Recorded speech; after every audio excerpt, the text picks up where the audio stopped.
Diarmuid Kearney reporting for finalwhistle.ie this evening on what was not to be an ideal night for Stephen Kenny's Irish side heading to Paris as they fell to a 2-0 defeat by the hosts.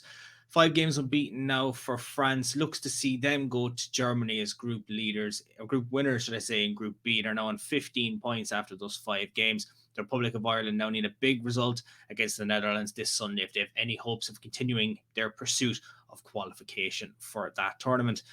What was a tough night for the boys in green, but in all, it was a solid performance from them. They lacked a little bit of creativity going forward. They were looking good in attack, but just in that final third, lacked that little bit of a spark that was going to cost France major trouble at the back. Only 2 shots on target for the boys in green this evening, giving France a comfortable performance in the finish up. Ireland did start well on the attack, but 5 minutes in, a calamitous error between Adam Ida and Gavin Bazunu with a complete lack of communication between the two of them almost cost them an early goal.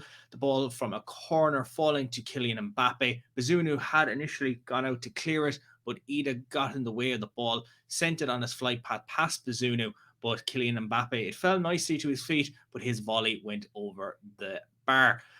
Ireland pressed on. They tried to create a little bit, but it was mainly going down the right flank that Josie Albeni was their main output in terms of creating anything. France really kind of pressed on. They started answering questions. They started to kind of create things. Free kick on the left-hand side from Antoine Griezmann curled into the box. Shane Duffy got a little bit of a touch on it, but it wasn't enough to clear it. It fell kindly onto the chest of Gavin Bazunu, and Ireland were able to clear, but the danger was still ever present from the hosts. The lead would soon follow just before the 20th minute mark. It was a wondrous strike from Chouameni to give the hosts the lead. Ireland just not being able to clear the ball effectively inside the area. Nathan Collins' header was weak. It fell to Kylian Mbappe on the edge of the area. He played it out to Chouameni, who just strolled onto it and struck a beautiful curling effort high to the top right corner past Gavin Bazunu. Absolutely nothing the Irish goalkeeper could do about it. An absolute world-class strike from a world-class midfielder, it has to be said. And that's definitely set France on their way. They started bossing the game. They started getting in the Irish half and giving Ireland very little to deal with.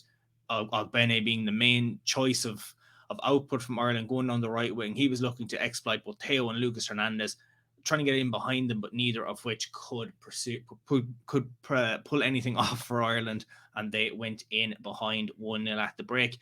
That result and that scoreline at the break, in fairness, was, despite trailing in the game, was something that Ireland definitely would have liked to have happened. But 3 minutes into the second half, they did find themselves 2-0 down. Theo Hernandez with a cross from the left wing. Kylian Mbappe getting on the end of it, looking to put it into the back of the net to make it 2-0. John Egan with solid defending, blocking the effort. But the ball did find its way to Marcus Thuram, who produced a stunning shot high into the top of the Irish goal to make it 2-0.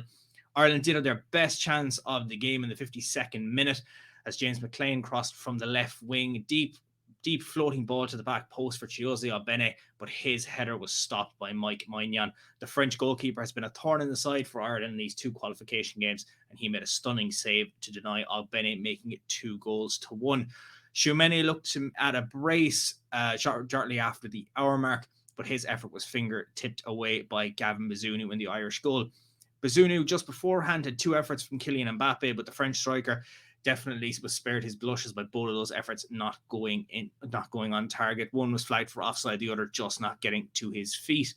Ireland pressed on, but just could not get that breakthrough. France were toying with them and just had possession and were definitely more comfortable in terms of their game plan. Ireland's next chance came in the 87th minute, and that was Shane Duffy flicking on a James McLean header, but a James McLean free kick, should I say. But just at that stage, Ireland were all, it was pretty much over as a contest by then. Festy Abasele did make his senior international debut, coming on for Chiosi Albene in the 84th minute of this tie. But now with the Netherlands picking up their second win of the competition this evening on 6 points, all eyes now turn to Dublin on Sunday to see, can Stephen Kenny's men keep in the hunt for qualification for Euro 2024 as it finished in Paris this evening. France 2, the Republic of Ireland 0.